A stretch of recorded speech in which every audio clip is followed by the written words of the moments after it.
Station के अंदर हमें वर्दी वाला चाहिए और ना पोलिंग स्टेशन से बाहर चाहिए। अब इनके जाने का वक्त आ गया है, ये जनवरी तक के मेहमान हैं। अब मैदान जंग है, मैदान जंग से पीछे हटना गुनाह कबीरा है।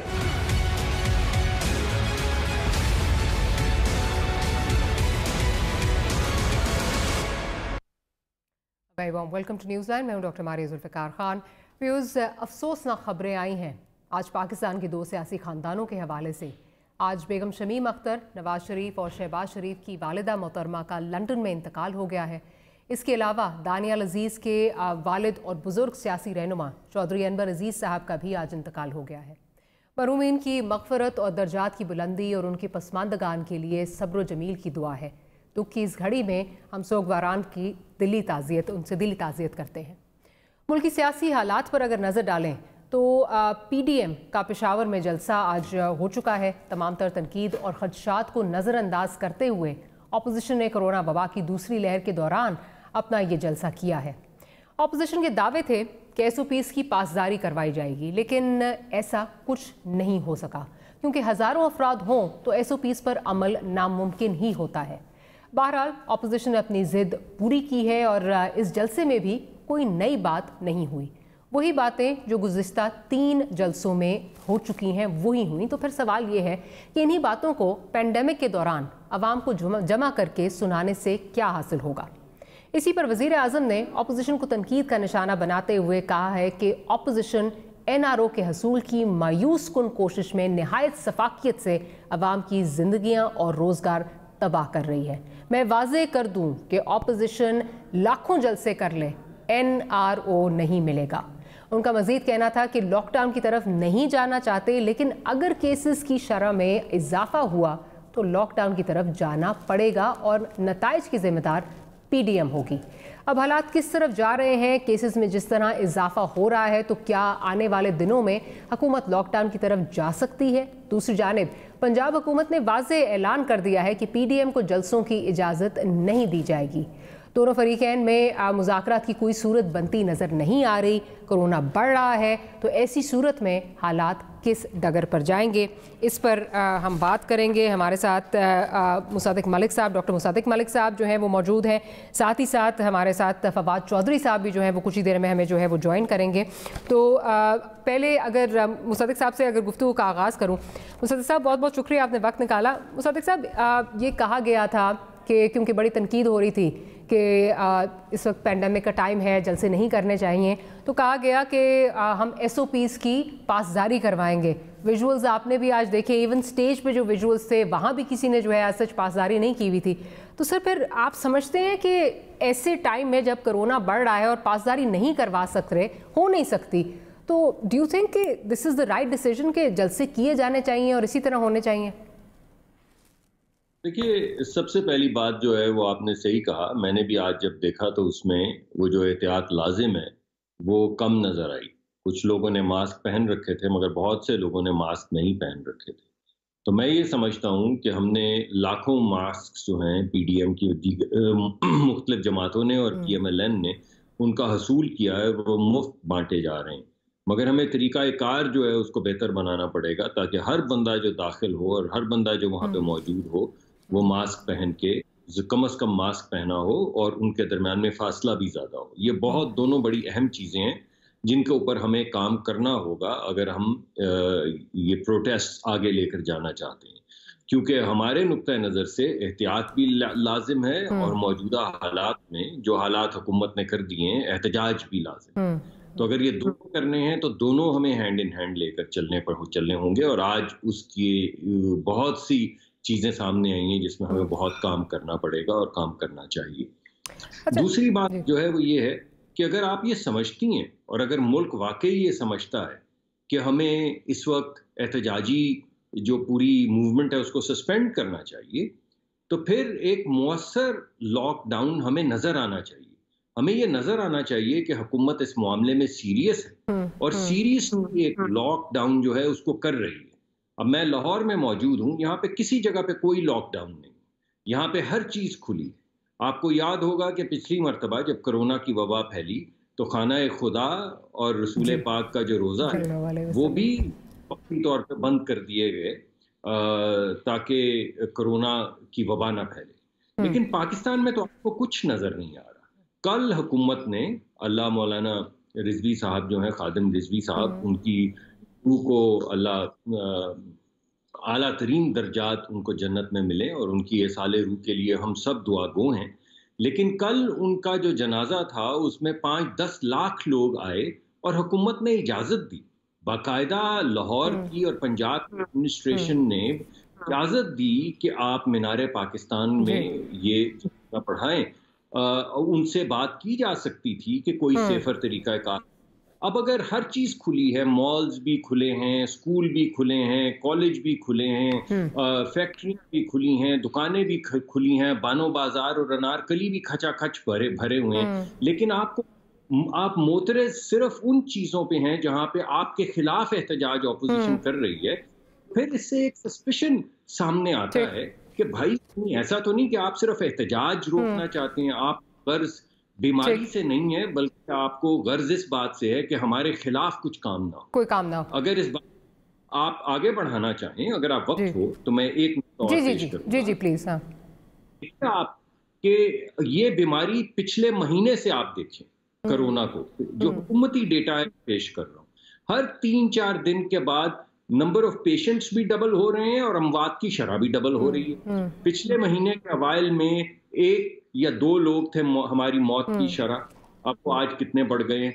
लेकिन ये पूरी डबलिंग जो हर 3 दिन या 4 दिन के बाद नंबर ऑफ पेशेंट्स हो रहे थे, जब तक जीबी का इलेक्शन नहीं हो गया, यानी जब तक हसूल नहीं कर लिया अपने सियासी मकासद का हुकूमत ने, तब तक बिल्कुल डबलिंग हुकूमत को नजर नहीं आई। अगर जैसे में उनके जो सियासी अहदाफ थे वो उन्होंने उनका हसूल कर लिया, तो 24 घंटे के अंदर उनको लगा कि ओहो अब तो कोरोना आ गया, बंद कर। बिल्कुल तो इन चीजों से शकूक से बात बिल्कुल बढ़ जाते हैं। बिल्कुल अगर इजाजत दीजिए, फवाद चौधरी साहब ने भी ज्वाइन कर लिए, बहुत शुक्रिया फवाद साहब।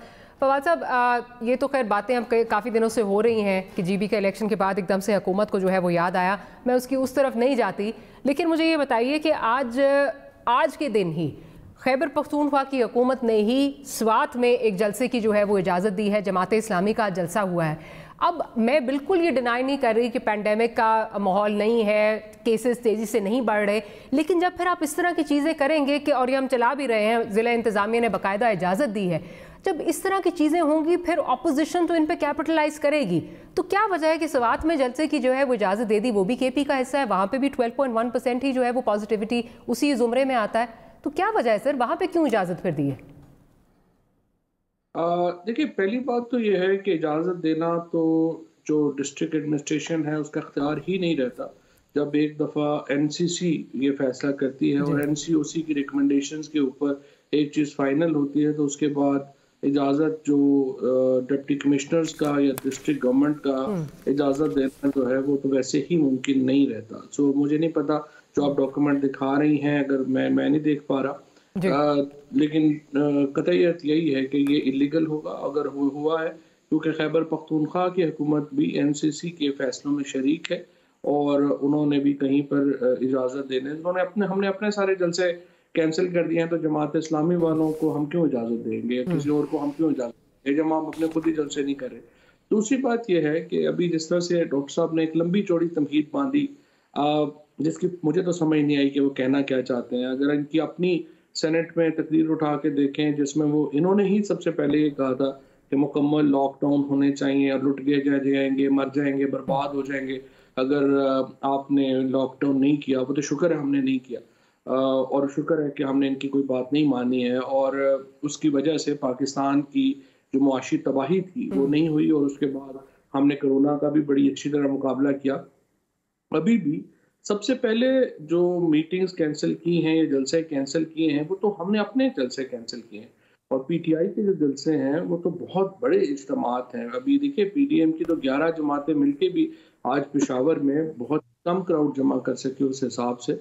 पीटीआई के तो बहुत बड़े बड़े जलसे हैं जो हमने कैंसिल किए हैं और हम यही मसाइल बनाना चाहते थे कि हम जो काम हम खुद नहीं कर रहे उसी की हम तलकीन दूसरों को कर रहे हैं। तीसरी इंपॉर्टेंट बात यह है कि कतई नज़र इस बात के कि कहाँ पे क्या जलसा होता है, क्या ये देखिए इसमें कोई मतलब इसमें कोई अकल की बात है, ये कोई ऐसी बात हर एक डॉक्टर साहब ने भी खुद ही डाटा पेश किया है।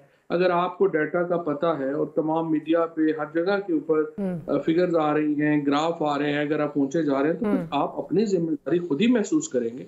मुझे नहीं समझ आती इसमें हुकूमत के ऊपर कता कलामी की माजरत चाहूंगी, अगर इजाज़त दीजिए। दो चीज़ें, अगर आप ये बात कर रहे हैं अभी मैं दोबारा भी दिखाती हूँ, ऑब्वियसली आप नहीं देख पा रहे इस वक्त, लेकिन जो सवात में जलसे की इजाज़त मिली वो ज़िले इंतज़ामिया ने अगर इजाज़त दी है, जो कि दी है, और जलसा भी हुआ वहाँ पे, सिराजुल हक साहब ने आज बड़ी वहाँ पे कड़वी बातें भी की हुकूमत के खिलाफ भी, तो क्या फिर आप समझते हैं कि this is criminal negligence on the part of the ज़िला इंतज़ामिया and of course then the Khyber Pakhtunkhwa government? क्योंकि अगर NCOC के फोरम से ये आ गया था तो फिर क्या वजह है कि उसकी आगे इम्प्लीमेंटेशन नहीं वो करवा सके? फिर तो क्रिमिनल नेग्लिजेंस है, then someone should be taken to task. कागज जारी करने की हद तक ठीक है, उनको नहीं देना चाहिए वैसे, और वो दे भी नहीं सकते, लेकिन बाकी देखिए रोक नहीं आप सकते। अगर आपके सैकड़ों हजारों लोग बाहर निकले हुए हैं, हजारों को तो छोड़े सैकड़ों लोग भी निकल आए हैं, तो आप इन्फोर्स कैसे कराएंगे? आप उनको जाहिर है लाठी आप इस्तेमाल करेंगे, लाठी आप इस्तेमाल करेंगे तो उसके नतीजे में एक सीन पे बनते हैं और फिर सारा मीडिया या सारा यही दिखाता रहेगा। सो आप खुद ही अकल करनी है लोगों ने इसमें, मतलब कौन सी ऐसी बात है कि हर चीज से ही समझाएं। अगर डॉक्टर सदीक मलिक साहब या इनकी लीडरशिप में अकल नहीं है तो फिर क्या किया जा सकता है? ये तो अकल की बात है ना। फवाद साहब, आई एग्री कि वायलेंस के जरिए इसको बिल्कुल नहीं करना चाहिए, लेकिन क्योंकि मैंने बात यहाँ से शुरू की थी कि जब जलसे की इजाज़त एक जगह, एक ही इंतज़ामिया, एक ही दिन, एक ही प्रोविंस में जो है वो देगी, तो फिर ये कहा जाएगा ऑपोजिशन, जो कि क्योंकि जमात इस्लामी इनके PDM में शामिल नहीं है, ऑपोजिशन तो फिर इस पर कैपिटलाइज करेगी कि ये देखें हमारा जलसे जो है वो रोकना चाहते हैं, उनको इजाज़त मिल गई। बट सेकेंड पॉइंट जो डॉक्टर साहब ने रेज किया है, जी रोकिएगा ना जी, उस पर क्या कैपिटल, मतलब पेशावर के जलसे में जो आज हुआ, आप कह रही हैं उसकी इजाजत नहीं थी, वो भी वैसे ही हुआ जैसे सवात में भी हुआ, उससे क्या फर्क पड़ा? नहीं, मैं ये बात कर रही हूँ कि वहां पे तो इजाजत दे दी ना, दोहरा मयार नजर आता है, मैं वो बात कर रही हूँ, मैं उस कॉन्टेक्स्ट में ये प्रैक्टिकली क्या फर्क पड़ा? पेशावर में भी वैसे जलसा, ऑप्टिक्स की नजर से बात कर रही हूँ, but taking it from points, नहीं आपको पहले बता, अगर आप में अकल नहीं है, चाहे शामी करे, चाहे नूनली करे या फजल रहमान करे, वो तो आपकी अपनी मर्जी है। अगर सैकड़ों लोग निकल आए, वो तो आप सही कह रहे हैं, लेकिन मसला ये है कि यहाँ पे तो, क्योंकि अब यही तनकीद मैंने पहले कहा, मैं हुकूमत पे नहीं तनकीद कर रही, कि 3-4 दिन पहले तक तो गिलगित बल्तिस्तान में वुज़रा सारे मौजूद थे। असद उमर साहब तो NCOC के प्लेटफॉर्म से 2 अक्टूबर से जो है वो बात कर रहे हैं, आपको याद होगा, बल्कि आपने भी, मुझे पता है कि आपने जो जलसा इधर पिंडी वाला था, जो सदाकत अली अब्बासी वाला था, सैफुल्लाह न्याजी वाला था, आपने खुद आप उसके अगेंस्ट थे कि नहीं होना चाहिए वो जलसा, फिर भी वो जलसा हुआ। तो फिर वो लगता तो है, ऑप्टिक्स की नज़र से अगर आप देखें तो एक बड़ी बात है कि इधर इजाज़त नहीं दी जा रही, वहां जो है वो इजाज़त मिल जाती है। नहीं, ऑप्टिक्स की ही मतलब आप सिंपल ये कह रही है ना कि एक आप उनको भी पेपर जारी कर दें, मैं ये कह रहा हूं उससे फर्क, चले आप अपने इस तरह करें ना, DC को कहते हैं उनके अपना लेटर हेड इनको दे दिया करे, जहाँ पे लिखे खुद ही लिख के कर लिया करे, उससे क्या फर्क पड़ जाएगा?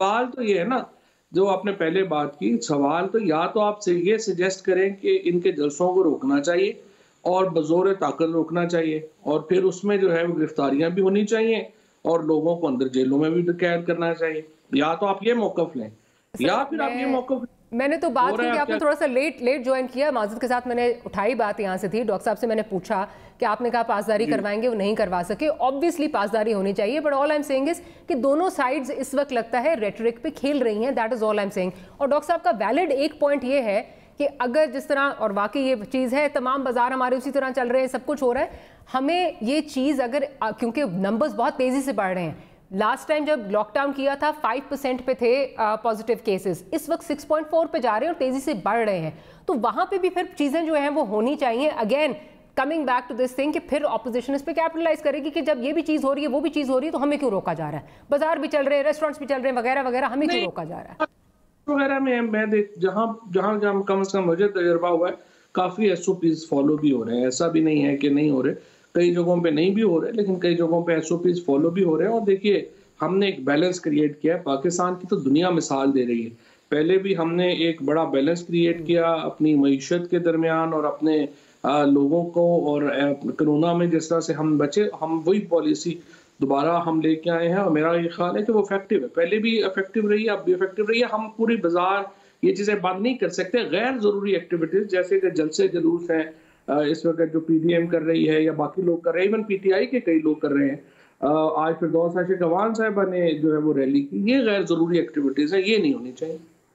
ठीक है, चले मैं ज़रा डॉक्टर साहब की तरफ चलती हूँ। डॉक्टर साहब, आई नो बड़ा सेंसिटिव इशू है, लेकिन क्योंकि पॉलिटिकल डिबेट का हिस्सा है तो नवाज शरीफ साहब की जो वापसी है उस पर बात हो रही है। Is it under consideration? और दूसरी बात ये कि जो आपके प्लान्ड पीडीएम के जलसे हैं और पीएमएलएन के अपने जलसे हैं, क्या वो उसी तरह एज पर स्केड्यूल चलेंगे या उनमें कोई जो है वो ताख़ीर जो है वो नज़र आएगी? देखिए, 2-3 बातें की हैं मेरे दोस्त फवाद ने। पहली बात उन्होंने ये है कि हम एक बैलेंस लेकर चल रहे हैं। वो बैलेंस क्या है? वो बैलेंस ये है, पहली बात तो ये कि ये मानते ही नहीं, 18वीं तरमीम को पसंद ही नहीं करते। इस वजह से इन्होंने आज भी ये कहा कि हमने अगर वफाक में फैसला कर लिया तो सूबों को तो हक ही नहीं रहता कि वो implement. That is not true. जो इन्होंने बात कही ये आईनी कानूनी तौर पे गलत है। हाँ, अगर वादा करके कोई सूबा गया है और उसको ईफा नहीं कर रहा, तो इससे आपको पता चलता है कि वफाकी हुकूमत कितनी कमजोर हो गई है। और आप ये देखिए कि 2 सूबे जो ईफा नहीं कर रहे, जो वादा वो करके गए हैं एनसीओसी में, दोनों जगह पे पीटीआई की हुकूमत है, पंजाब के अंदर और खैबर पख्तूनख्वा के अंदर। तो ये पहली बात तो इन्होंने ये की कि हम 18वीं तरमीम को नहीं मानते, जो वफाक ने कह दिया वही मुल्क का कानून है। बिल्कुल नहीं। लॉ एंड ऑर्डर, जलसे की इजाजत, ये जिले सतह पे और सूबे की सतह के ऊपर तमाम ताकत लीगल जो है वो उनके पास है। अब दोनों सूबों में इनकी हुकूमत है।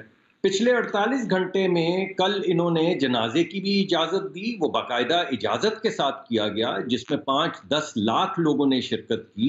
तो अगर ये जो हम पे मुकदमा कर रहे हैं वो अपने डिप्टी कमिश्नर साहब पे करें जिन्होंने इजाजत दी कल, और दूसरी तरफ आज जैसा आपने बताया कि जमात इस्लामी को जो इजाजत दी गई है वो भी आप ही की हुकूमत है।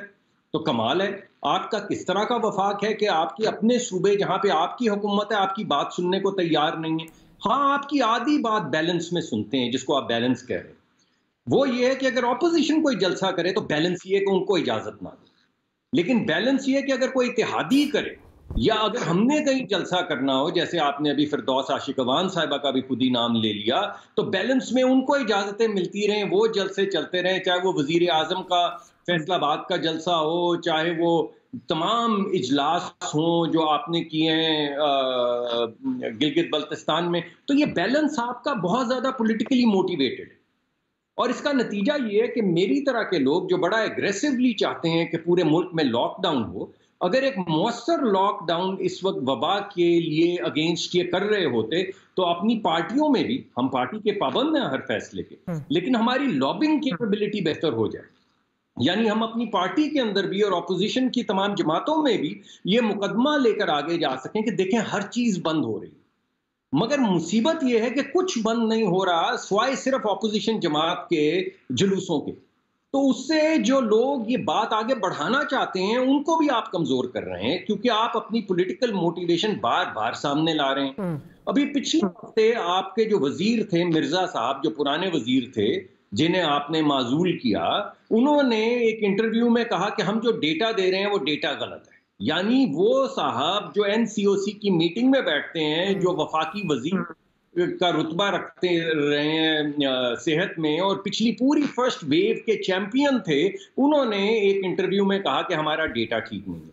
भाई, अगर आप कुछ वाकई सॉल्व करना चाहते हैं तो वजीर आजम साहब को बोलें कि तमाम सियासी जमातों को बुलाएं, उनको बिठाएं, उनको डेटा दिखाएं, उनके साथ कोई रूल तय करें कि अच्छा हम भी ये 5 चीजें नहीं करेंगे, या जिस तरह मैं कहता हूं कि आप एक मौसर लॉकडाउन करें पूरे मुल्क के अंदर, तो फिर सबको समझ आएगी बात और हमें नहीं लगेगा कि ये सियासी तौर पे मोटिवेटेड है आपका सारा मुकदमा। लेकिन अगर आप ये सब करने के लिए तैयार नहीं, जंग हो जाए, वजीर आजम साहब गायब हो जाए और chief of the army staff आना पड़ता है, गिलगित बल्तिस्तान का मसला हो जाए। माजरत चाहती हूँ, एनसीओसी का फोरम क्या आप नहीं समझते ये ऐसा प्लेटफॉर्म है जहाँ पे ये सारी बातें हो सकती हैं, तमाम जमातों की रिप्रेजेंटेशन है वहाँ पे, आप उससे मुतमईन नहीं है? नहीं, बिकतन नहीं। उसकी वजह यह है कि पीडीएम के अंदर 11 जमातें, हुकूमत जो है वो 3 सूबों के अंदर इस वक्त पीटीआई की है और एक में पीपल्स पार्टी की है। अगर आपने सियासी कंसेंसस पैदा करना है तो आपको सियासी जमातों को आगे लाना होगा। पार्लियामेंट को तो आपने मफलूज कर दिया। यानी पार्लियामेंट के अंदर तो हाल ये है कि हमारी सेनेट के अंदर वफाकी वजीर जो पार्लिमानी अमूर के हैं बाबर अवान साहब और हमारे मिनिस्टर ऑफ स्टेट जो मेरे दोस्त भी हैं अली मोहम्मद साहब, दोनों ने टेबल पे आके बोला कि मुल्की मुफाद और मुल्की सलामती का तकाजा ये है कि आप बिल बगैर पढ़े पास करें। ये है हकीकत पार्लिमान की जो इन्होंने रखी है। और अगर हम ना उनकी बात माने तो फिर वो कहते हैं जॉइंट सेशन में ले जाओ, वहां पे वही चीज जिस तरह सेनेट का इलेक्शन हुआ था, किसी की वीडियो निकाल ली, किसी पे नैप का केस कर लिया, किसी की राइस मिल बंद कर दी और आखिरी दिन के अंदर धौंस धांधली के जरिए जिस चीज को आप ऑर्डिनेंस की शक्ल में लाते हैं उसको उसी तरह कबूल करवाते हैं। तो पार्लियामेंट को भी मफलूज कर दिया, वजीर आजम बात करने के लिए भी तैयार नहीं है। और अगर कोई बात हो तो या तो वजीर आजम पहले कहते हैं नो, जैसे गिलगित बल्तिस्तान का मैंने आपको किस्सा सुनाया और कश्मीर में जंग का सुनाया, और अगर नो ना कहें और हम बैठ जाएं इनके साथ तो बाहर निकल के कहते हैं एनआरओ। भैया एनओ। अगर इजाजत दें डॉक्टर, ब्रेक से पहले मैं जरा फवाद साहब से इस पे उनका पॉइंट ऑफ व्यू ले लूं। ब्रेक से पहले फवाद साहब जो बात कर रहे हैं डॉक्टर साहब, पॉलिटिकली इम्बैलेंस्ड या टिल्टेड पॉलिटिकल टिल्ट जो है वो नज़र आता है, अपने लिए कुछ और है बाकियों के लिए कुछ और है। अगर उस पर रिस्पॉन्ड करना चाहें, और जिस तरह डॉक्टर साहब कह रहे हैं कि अगर तमाम जमातों को एनसीओसी नहीं किसी और प्लेटफॉर्म पे जो है वो बुला के तमाम जमातों को जो है वो कॉन्फिडेंस में लिया जाए ताकि चीज़ें आगे बढ़ाई जाएँ, उस पर अगर रिस्पॉन्ड करना चाहें। पहली बात तो ये कि अनफॉर्चुनेटली मुझे एहसास हुआ है कि डॉक्टर साहब को एनसीओसी का और एनसीसी के स्ट्रक्चर का इल्म नहीं है, वरना वो ये बात ना करते कि आप 18वीं तरमीम के खिलाफ हैं। क्योंकि 18वीं तरमीम के ऊपर तो हमने, मेरा नहीं ख्याल कि आपके प्रोग्राम में इसके ऊपर अब तक एक लम्हा बात भी हुई है, और उसके ऊपर आप यकीनन प्रोग्राम रखें। और 18वीं तरमीम में डॉक्टर साहब को समझाऊंगा भी कि उसमें क्या मसले हैं और उसमें क्या अच्छाइयाँ हैं, और उसके ऊपर आप तफसीली बात कर सकते हैं। और इस तरह से छलांग मार के एक दफ़ा ये कह देना कि आइन में आपने ये कह दिया तो आप अपनी तरफ से आप आगे बहाने बना के शुरू हो जाएं कि ये इस तरह से कह दिया और उस तरह से कह दिया, वो मुनासिब नहीं है। यानी आप अपने अल्फाज दूसरों के मुंह में इस तरह तो नहीं डालेंगे। या तो आप बात अगर डिबेट करना चाहेंगे, आप डिबेट करिए, शायद आपके इल्म में भी इजाफा हो, क्योंकि मुझे लगा है कि आपको बुनियादी स्ट्रक्चर का ही इल्म नहीं है कि एनसीसी क्या है और एनसीओसी क्या है। एनसीसी जो है, एनसीओसी में एक तो तमाम सूबों की नुमाइंदगी है और चीफ मिनिस्टर्स फिर उसके बाद प्राइम मिनिस्टर के साथ बैठते हैं और वो एक फैसला करते हैं। और जब वो फैसला हो जाता है तो इसका, और ना सिर्फ सूबे बल्कि आज़ाद कश्मीर के और जो बाकी हमारे गिलगित बल्तिस्तान की टेरिटरी है वहाँ से भी जो नुमाइंदे हैं वो सारे उसमें बैठते हैं और एक मुत्तफ़िका फैसला जो है वहाँ पर होता है। और जब चीफ मिनिस्टर्स फैसला कर देते हैं तो वो हुकूमत का फैसला होता है और वो डायरेक्शन चली जाती है। लिहाजा जब मैंने आपसे कहा कि चूँकि एनसीसी ने वहाँ पे ये फैसला कर दिया था कि अब नहीं होगा, तो डिप्टी कमिश्नर जाहिर है कि अपने सूबे की हुकूमत के फैसले के खिलाफ नहीं जा सकते, और ये 18वीं तरमीम का इससे ताल्लुक नहीं है, उसके ऊपर अलहदा डिबेट जो है वो किसी वक्त करेंगे। दूसरी बात यह है कि बाकी भी जो उन्होंने बातें की हैं उसका तो मुझे तो कुछ सर पैर ही समझ नहीं आया कि वो चाहते, वो कहते हैं कि दरअसल मैं बात करना चाहता हूँ अपनी पार्टी के अंदर कि हमें ये जलसे जुलूस नहीं करने चाहिए, लेकिन हुकूमत चूंकि यूं कर रही है तो हम बड़े कमजोर हो जाते हैं। मतलब अगर आप ये समझते हैं कि आप बीमारी से बच जाएंगे सिर्फ तब जबकि हुकूमत आपको डंडा दे, आई मीन ये तो बिल्कुल ही मैं समझता हूँ अहमकाना किस्म का मुतालबा है कि हुकूमत जो है वो सबको डंडा देगी। मेरा ख्याल है, मैं ये समझी हूँ वो कह रहे हैं हुकूमत शुड लीड बाय एग्जांपल। तो हुकूमत इज लीडिंग बाय एग्जांपल। जब फैसला कर लिया एनसीसी ने, जब फैसला कर लिया कि आप जलसे जुलूस नहीं करेंगे, तो उसके बाद हमने जलसे जुलूस नहीं किए। लेकिन दूसरी तरफ जहाँ पे आप अगर कहें कि तरीके लब्बाक ने पहले धरना किया है और पीटीआई इन्होंने पीएमएलएन ने और इन्होंने फजलुर रहमान ने जलसा किया है या इन्होंने सिराजुल हक साहब ने जलसा किया है, हम इन तमाम जलसों को अगर तो आप डॉक्टर साहब फिर खुल के कहें कि आपको इनके खिलाफ सख्त कार्रवाई करनी चाहिए, वो ये भी नहीं बात कर रहे हैं कि रैली पे क्या कार्रवाई होगी। फवाद साहब मेरा ख्याल है वो मैंने ही आपको बताया और मैंने आपको कहा तो मैं वो तो आपने बहुत हमारी जो नॉलेज है उसमें इजाफा किया, लेकिन बता दें अब कार्रवाई भी क्या करेंगे इसके खिलाफ। नहीं, मैं यही तो आपको बता रहा हूँ कि इस पे ये तो कॉमन सेंस की बात है, इस पे कार्रवाई क्या करें, लोगों को उठा के जेलों में डाल दे। आप बताइए क्या कार्रवाई। Fawad Saab, that is what I'm saying. The onus lies on the federal government ना, that you should lead by example. ये बात कर रही हूँ. ये ना आप तजवीज दें. आप समझते हैं कि सराजुल हक साहब को मरियम को इनको फजल उठा के जेल में डाल. फवाद साहब, चौधरी साहब मेरी गुजारिश सुन लें. अगर आप ये बात कर रहे हैं ना कि हुकूमत शुड, मैं इसी पे कह रही हूँ, हुकूमत should lead by example. Doctor साहब जो ये बात कर रहे हैं उसमें अगर आप फिरदौस साहिबा की बात कर रहे हैं या जो आप उसको छोड़िए, हुकूमत लेड बाय एग्जांपल. सबसे बड़ी हमारी रशाकाई में इफ्तिताह था, बहुत बड़ा जलसा था, हमने कैंसिल किया. उसके बाद प्राइम मिनिस्टर साहब का जो लाहौर में फैसलाबाद में इज्तिमा था वो हमने कैंसिल किया. मेन है ना जो प्राइम मिनिस्टर साहब के जो बड़े जलसे थे, जो जाहिर है पीडीएम तो उस तरह के जलसे सोच भी नहीं सकते जिस तरह के इमरान. अनफॉर्चुनेटली मुझे एक छोटी सी ब्रेक लेनी है, इफ यू अलाउ, मुझे एक छोटी सी ब्रेक लेनी है. ब्रेक के बाद जब हाजिर होते हैं तो गुफ्तगू को यहीं से जो है वो कंटिन्यू करेंगे.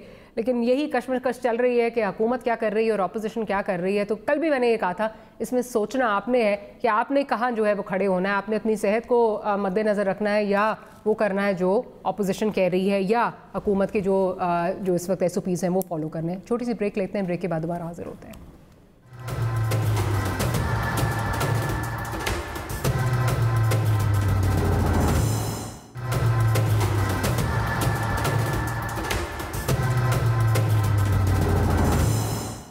Welcome back after the break. Doctor साहब की जानिब जाऊंगी. डॉक्टर साहब मेरा ख्याल है थोड़ा बीच में पॉइंट रह गया जो आपसे मेरा सवाल था नवाज शरीफ साहब की वापसी के हवाले से. अगर उस पर अगर कुछ कमेंट करना चाहें, जो जलसे हैं क्या वो मनसूख कर रहे हैं या उसी तरह दिल गो एज स्केड्यूल्ड? अच्छा, हमारी एक पॉइंट मेरा रह गया, जो अभी पहले जो बात हो रही थी उसमें डॉक्टर साहब अगर आप इजाजत दें तो एक पॉइंट सिर्फ रह गया था, जो आपने ये कहा कि जो कोई और फोरम होना चाहिए जहां पर NCOC के अलावा जहां पर बातचीत हो सके. तो स्पीकर साहब ने पार्लियामेंट की एक कमेटी जो है उसको भी बुलाया है जिसमें सारी पार्टी शामिल हैं. वैसे मैं आपको बताऊं कि इसमें चूंकि कश्मीर में अभी तक बदकिस्मती से PMLN के वज़ीर-ए-आज़म बैठे हैं तो वो भी शामिल होते हैं NCOC की मीटिंग में, तो PMLN भी रिप्रेजेंटेड है वहां पर. मैंने इसलिए तमाम जमातें कहा जी. और अब ये जो अगली पार्लियामान की कमेटी है स्पीकर साहब ने जो बुलाई है उसमें भी पार्लियामेंट की सारी जमातें जो हैं वो अब शामिल होंगी, तो आप जो सवाल वहां पे भी रेज कर सकते हैं. देखिए, मेरी तजवीज ये है कि आप स्पीकर साहब को वजीर आजम बना दें.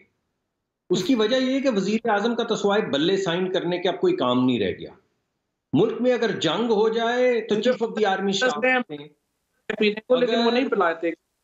तो मैंने अभी आपकी बात सुनी, मुझे इजाजत तो दीजिए. आपकी इजाजत से करूंगा, आप रोकेंगे मैं रुक जाऊंगा. अगर मुल्क के अंदर गिलगित बल्तिस्तान का मामला हल होना है जिसका एक अहम जुज जो है उसका लिंक है कश्मीर से, तो chief of the army staff आते हैं. अगर हमने किसी चीज के ऊपर कोई रिफॉर्म पे बात करनी होती है तो स्पीकर साहब आते हैं. अरे भाई, तो वजीर आजम किस चीज के हैं? ये PTI के वजीर आजम है या मुल्क के वजीर आजम है? इनका काम सिर्फ यही है कि मैं नहीं छोड़ूंगा, मैं मूंछों से पकड़ के जेल में डाल दूंगा. कहता था ना कि मुझे जेल में डालो, देखो मैंने इसको जेल में डाल दिया, आप उनको NAP का चेयरमैन लगवा दें. और ये जो काम है, बाकी जो सियासी काम है, ये आप स्पीकर साहब को वजीर आजम बना के सामने ले आए ताकि कोई बात तो हो सके. वजीर आजम साहब का कोई काम तो बताएं भाई, वो करते क्या है? NCOC चलाते हैं असद उमर साहब. मईशत तो खैर जैसी चल रही है वो आपके सामने है. जरा आटे का भाव देखें, जरा चीनी का भाव देखें, जरा देखिए अदविया की कीमत में 550% इजाफा हो गया है. तो ये वजीर आजम साहब करते क्या है? लेकिन चले, अगर आप समझते हैं कि उनका ये काम नहीं है कि तमाम सियासी जमातों को, पूरे मुल्क को वो आगे लेके चलें, क्योंकि वो पूरे मुल्क के वजीर आजम है, तो नहीं होंगे. फिर वो PTI के वजीर आजम होंगे, फिर आप उनके साथ चलते रहें, हम स्पीकर साहब के साथ काम करते रहेंगे. अब मैं आता हूं आपके दूसरे सवाल की तरफ. जी, हमारा जो पार्टी का अभी तक मुशावरत है वो तो यही है कि नवाज शरीफ साहब को अपना इलाज करवाए बगैर वापस नहीं आना चाहिए.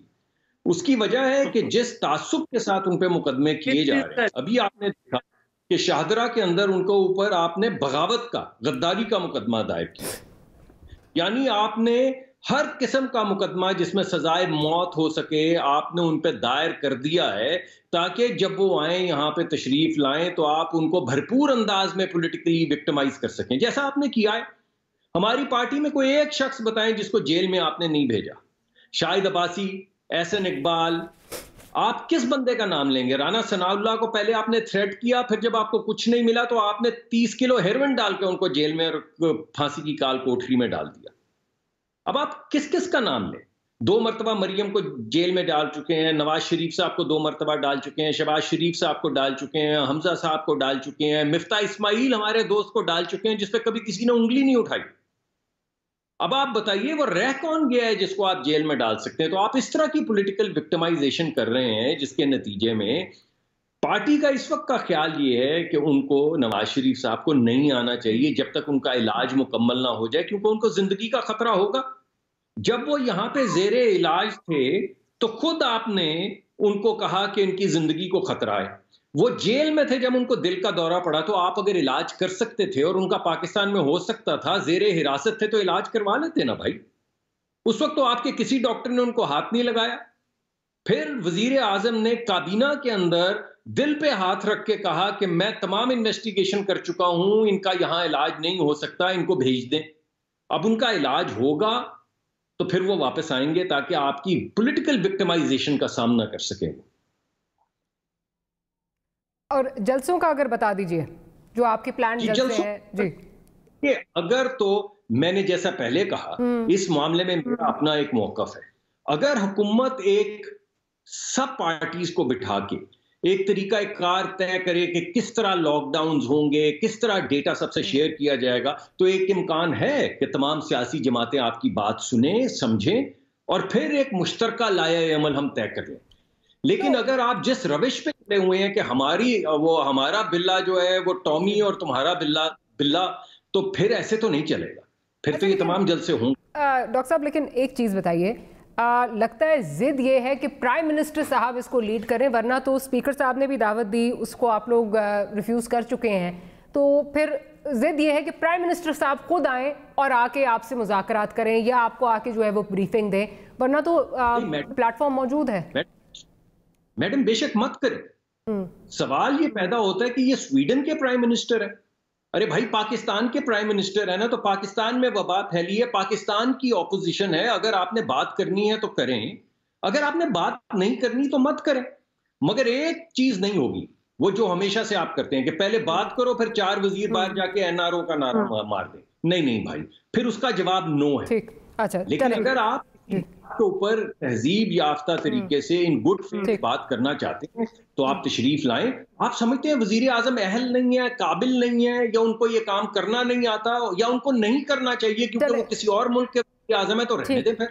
तो मुझे माज़रत के साथ मैं आपकी बात से तो मैंने यही नतीजा अख्ज़ किया है कि जब तक वजीर आजम नहीं आएंगे तब तक बातचीत नहीं हो सकती, चाहे वो अच्छा वो ना आए बेशक। मैं तो कहता हूं वो हो नहीं रही ना, क्योंकि आपको अभी ये कहा स्पीकर ने दावत दी है तो उसको तो मुस्तरद आप कर चुके हैं। दैट मीन्स कि जिद ये है कि प्राइम मिनिस्टर साहब जब तक नहीं आएंगे तो आगे बात नहीं चलेगी। फवाद साहब के वजीर जो हैं मैडम, वजीर इनके बैठ के कह रहे हैं कि डेटा ठीक नहीं है। एनसीओसी की मलकियत जो है वो स्पीकर के पास तो नहीं है। ठीक, एनसीओसी को हेड करते हैं असद उमर साहब और डायरेक्ट सुपरविजन में वो आते हैं प्राइम मिनिस्टर के। तो इतने इदारे इसमें इन्वॉल्वड हैं, तो प्राइम मिनिस्टर साहब अगर नहीं आना चाहते तो बेशक मत आए। चले, मैं जरा इफ यू अलाउ मी, मैं जरा फवाद साहब की तरफ चलती हूँ। फवाद साहब, अब ये बताइए कि चीज़ें आगे चलेंगी कैसे? बिकॉज बड़ा अफसोस मुझे हुआ, ये तो चीज़ें चल रही हैं पिछले काफ़ी महीनों से इसी तरह चल रही हैं, बट आज जो ट्विटर पे जंग इस वक्त चल रही है, इस सोगवार माहौल में भी मरियम नवाज साहिबा की और शहबाज गिल साहब की एक बयान वहाँ से आता है तो दूसरा बयान यहाँ पे, मतलब मुझे लगता है कि वो जो कुछ चीज़ें थी जो मतलब रेड लाइन्स हैं जिनको क्रॉस हमारे माशरे में हमारी अखलाकियात नहीं भी करने देती, वहाँ पे भी चीज़ें, उस पर भी बातें जो है वो हो रही हैं। कैसे चीज़ें जो हैं वो बेहतरी की तरफ जाएंगी? बिकॉज ऑब्वियसली आप हुकूमत वक्त हैं, मुल्क आपने चलाना है, अपोजिशन को साथ लेके, चाहे अच्छा लगे ना लगे, लेकिन ओनस आप पे आता है। किस तरह करेंगे सर, क्या करें? पहली बात तो आपने बिल्कुल दुरुस्त तौर के ऊपर डॉक्टर साहब से जो आखिर में आपने पूछा, इसका मतलब ये है कि आप सोल्यूशन से नहीं, आप ऑब्सेस्ड हैं कि इमरान खान के साथ ही बैठ के चाय पीनी है। तो अब फ्रैंकली पता नहीं है, प्राइम मिनिस्टर साहब तो तैयार नहीं है आपके साथ बैठने को, और वो समझते हैं, और जिस तरह डॉक्टर मुसद्दिक मलिक साहब ने कहा कि कौन बंदा जेल नहीं गया, डॉक्टर साहब अभी जेल नहीं गए हैं, जुबैर साहब नहीं गए हैं, और बड़े लोग हैं जो नहीं गए हैं, जिनके ऊपर केसेस हैं वो जेल, और जिनके ऊपर के करप्शन के केसेस हैं, वो जेल जा रहे हैं। अब सवाल ये है कि ये इंसिस्ट करना कि जो सारे लीडर्स जिन्होंने अरबा रुपया पाकिस्तान से लूटा है, पाकिस्तान से बाहर भेजा है, वज़ीर आज़म उनके साथ बातचीत करें, वो नहीं करना चाहते। ये उनकी मर्जी है। अगर आप उसके ऊपर कैसे इंसिस्ट कर सकते हैं? और दुनिया भर में जो पार्लियामेंट्री फोरम्स होते हैं उनको ही इस्तेमाल किया जाता है गुफ्तगू के लिए। स्पीकर साहब को उनको जो है वो हर वक्त डाउनग्रेड करने की कोशिश करते हैं, लेकिन आप पार्लियामेंट की सुप्रीमेसी की जंग लड़ रहे हैं। जब बात करनी होती है आप कहते हैं हम हुकूमत से बात नहीं करेंगे, हम तो फौज से बात करेंगे। दरअसल देखिए, जो मर्जी ये बात करें, असल में तो जो अपोजिशन का एक रवैया है वो इंतहाई मुनाफिकाना है। इनकी छोटी सी ख्वाहिश ये है कि फौज सियासत में अपना किरदार अदा करे, इनको हुकूमत में लेके आया जाए, फौज और अदलिया मिलके इनको हुकूमत में लाएं जैसे ये हमेशा आते रहे, और उसके बाद वो गैर सियासी हो जाए, 5 साल गैर सियासी रहे, फिर इलेक्शन के वक्त सियासी हो जाए, फिर इनको ले आए और फिर अल्लाह अल्लाह खैर सल्ला, इस तरह मुल्क चलता रहे। ये जो इनकी जो हिपोक्रेसी है, इनकी जो मुनाफिकत है, वो एक्चुअली सबसे बड़ा डायलेमा है इस वक्त पाकिस्तान का। और पाकिस्तान की इस अपोजिशन से ज्यादा आई वुड से कि करप्ट, इनसे ज्यादा जो है वो रिश्वतखोर, इससे ज्यादा जो है वो बदतरीन opposition. Sorry, I have to interject. मुझे ब्रेक का कहा जा रहा है आपके पास। ब्रेक के बाद आती हूँ, आपका पॉइंट ऑफ व्यू, ये ब्रेक के बाद आपका पॉइंट ऑफ व्यू लेती हूँ। छोटी सी ब्रेक लेनी है, ब्रेक के बाद हाजिर होते हैं।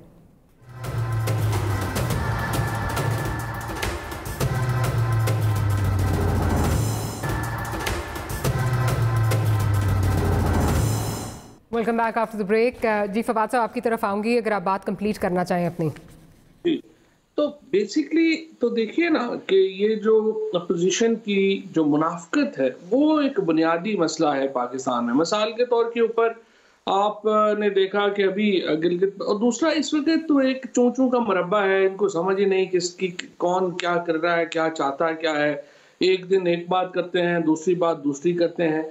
और दूसरी जो मरियम नवाज शरीफ साहबा की आपने बात की, मुझे बड़ा अफसोस है मरियम नवाज को, जो है I think she is a habitual liar. उनको शौक है खामखा झूठ बोलने का। जो आज उन्होंने बात की कि मुझे जलसे में पता नहीं चला, आप क्या फजूल, जिस झूठ की जरूरत नहीं आप क्यों बोल रही हैं? और ऐसे फजूल आके अपना भी मजाक बनवाया है, और मेरा ख्याल है बाकी भी सबका। तो उनकी जो भी नवाज शरीफ साहब की जो वालदा की डेथ हुई है, हम तमाम उनके गम में शरीक हैं। अल्लाह उनको करबट करबट जन्नत नसीब करे। लेकिन असूली तौर के ऊपर उनको, अगर वो पाकिस्तान में सियासत करना चाहते हैं, वो पाकिस्तान में तशरीफ लाएंगे। जो कह रहे हैं अभी एक लंबी चौड़ी किस्सा कहानी डॉक्टर साहब सुना रहे हैं, नवाज शरीफ वहाँ इलाज करा रहे हैं। नवाज शरीफ तो वहाँ लंदन के रेस्टोरेंट्स का रिव्यू लिख रहे हैं इस वक्त बैठे हुए। शायद वो किताब मुकम्मल हो जाएगी तो वो आ जाएंगे। कभी एक रेस्टोरेंट जा रहे हैं, कभी दूसरे जा रहे हैं, कभी इस पार्क जा रहे हैं, कभी उस पार्क जा रहे हैं। ये तो अपनी जो है पाकिस्तान के लूटे हुए पैसों के साथ पूरे खानदान ने वहां पे अय्याशी लगाई हुई है, तमाशा बना हुआ है। और वो अली डार साहब जा रहे हैं, इसहाक डार साहब चले गए हैं, हुसैन साहब चले गए हैं, हुसैन साहब चले गए हैं। इस पूरे खानदान को पाकिस्तान वापस लाने की जरूरत है, और या ये पाकिस्तान के लोगों का पैसा वापस करें, उसके बाद चाहे लंदन जाए, पेरिस जाए। कथा कलामी की माफी, आपने एक टाइमलाइन भी दी थी जिसपे ये कहा गया था, जो आपने 25 दिसंबर की गालिबन टाइमलाइन दी हुई है, क्या आ रहे हैं नवाज शरीफ वापस? बिल्कुल, इंशाल्लाह जनवरी मिड तक जो है वो हमने कहा था कि नवाज शरीफ साहब को वापस लाएंगे। उस सिलसिले में जो बातचीत है वो चल रही है। हमने यही बरतानवी हुकूमत को लिखा है कि बड़ा अनफॉर्चुनेट होगा कि दुनिया भर के इस तरह के जो क्रिमिनल्स हैं वो थर्ड वर्ल्ड का पैसा लूट के लंदन में बैठ जाएं, और फिर जो है आप उसको जो है वो पनाह देते फिरे। तो जाहिर है कि इससे कि यूके का इमेज भी खराब होता है। तो उनका होम ऑफिस उस पर गौर कर रहा है। मुझे उम्मीद है कि ये जनवरी मिड तक नवाज शरीफ जो है वो वापस पाकिस्तान में हों। चलें देखते हैं कि आप लीगैलिटी ज़्यादा बेहतर समझते हैं, लेकिन ब्रिटेन का जो लॉ है अगर अभी तक उस पर देखें तो इस तरह के किसी को वापस भेजा नहीं गया है। वैसे चले देखते हैं उस पर क्या होता है। मैं ज़रा डॉक्टर साहब की तरफ चलती हूं। नवाज शरीफ कन्विक्टेड है, बाकी अभी तक कन्विक्टेड नहीं थे। और दूसरी बात यह है कि अदालत के हुक्म पे वहां पे गए हैं और अदालत के हुक्म पे वापस आना। वैसे ये तो बात अब मेरा ख्याल है पुरानी होगी। अदालत के हुक्म पर गए थे लेकिन उसको आप चैलेंज कर सकते थे सोली अदालत पे। जिस तरह PMLN इस पे ये इलाज की बात कर रही है, नवंबर से गए हुए हैं, जाहिर है वहाँ पे भी सवाल उठते हैं, इस पे आप पे भी सवाल उठते हैं कि अदालत हुक्म तो नहीं था उस वक्त, या तो आप प्रेशर के अंडर जो है सकम कर गए थे, अब आप कह रहे हैं रिपोर्ट्स भी गलत है। तो मेरा ख्याल है काफ़ी दफ़ा बात हो चुकी है जी। तो उस वक्त भी तो बाहर ना जाने दें, ये ड्रामे है सारे। मेरा तो उस वक्त भी मौका यही था। बात आपकी ठीक है, नहीं जाने देना चाहिए। ठीक, डॉक्टर साहब की तरफ चलती हूँ। डॉक्टर साहब, अगर आप रिस्पॉन्ड करना चाहें जो भी फवाद साहब ने बात की है इस पे कि नवाज शरीफ साहब के हवाले से, और जो स्पेशली आज बड़ा दिल दुखा है जो मरियम साहिबा ने जो बात की है, मेरा ख्याल है, और आगे से फिर उस तरह वही tit for tat response Fawad वो गिल साहब का भी आया जो कि नहीं आना चाहिए। आप नहीं समझते बहुत तलखी हो गई है हमारी सियासत में? देखिए, मैं तो ये समझता हूँ कि मुझे ज़रा हैरानगी सिर्फ फवाद साहब पे है, बाकी तो गिल साहब से मैं कुछ एक्सपेक्ट नहीं करता। अगर वो इससे कम बात करें तो मुझे अफसोस होगा कि आज उन्हें क्या हुआ है। और भी पूरी इनकी ब्रिगेड है, वो अकेले नहीं है गिल साहब, लेकिन मुझे उनसे कोई अफसोस नहीं, क्योंकि मैं समझता हूँ कि PTI इमरान खान साहब की इंस्ट्रक्शन पे एक कीचड़ की बाल्टी लेके फिर रही है। जो सामने आता है किसी को झूठा, किसी को चोर, किसी की बेटी, किसी की माँ, किसी की बहन, किसी का कोई लिहाज नहीं। हमारे यहाँ मुआशरे में जो थोड़ा रख रखाव था, जो वज़ादारी थी, उसको ख़त्म कर दिए। हमारा ख्याल ये था कि वज़ीर आज़म अगर ये सिलेक्ट होकर भी बने हैं तो जब ये वज़ीर आज़म हाउस जाएंगे तो उतरेंगे कंटेनर से और प्राइम मिनिस्टर हाउस जाएंगे चल के अक्रॉस द स्ट्रीट। लेकिन उन्होंने किया ये कि वो कंटेनर लेके प्राइम मिनिस्टर हाउस चले गए। फॉरेन पॉलिसी में भी एक कंटेनर है, जिसके नतीजे में सऊदी अरेबिया से हमारे जो ताल्लुकात हैं उनका बेड़ागर किया यहाँ पे। लेकिन फिर आप लोग भी तो बोलने नहीं देते ना उनको, ये भी तो मसला है।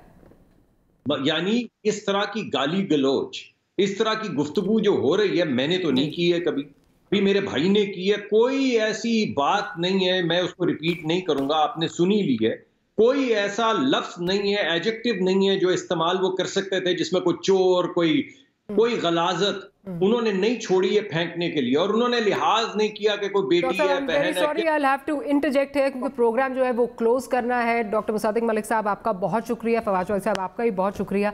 लेकिन सियासी माहौल, जिस तरह आपने दोनों जो नुमाइंदगान हैं अपनी अपनी पार्टीज़ के, उनके आपने बयानात सुने, तो लग नहीं रहा कि सियासी माहौल में तलखी कुछ कम होने जा रही है। इनफैक्ट लगता है कि आने वाले दिनों में मज़ीद बढ़ जाएगी। See you next week. Good night, अल्लाह हाफ़िज़।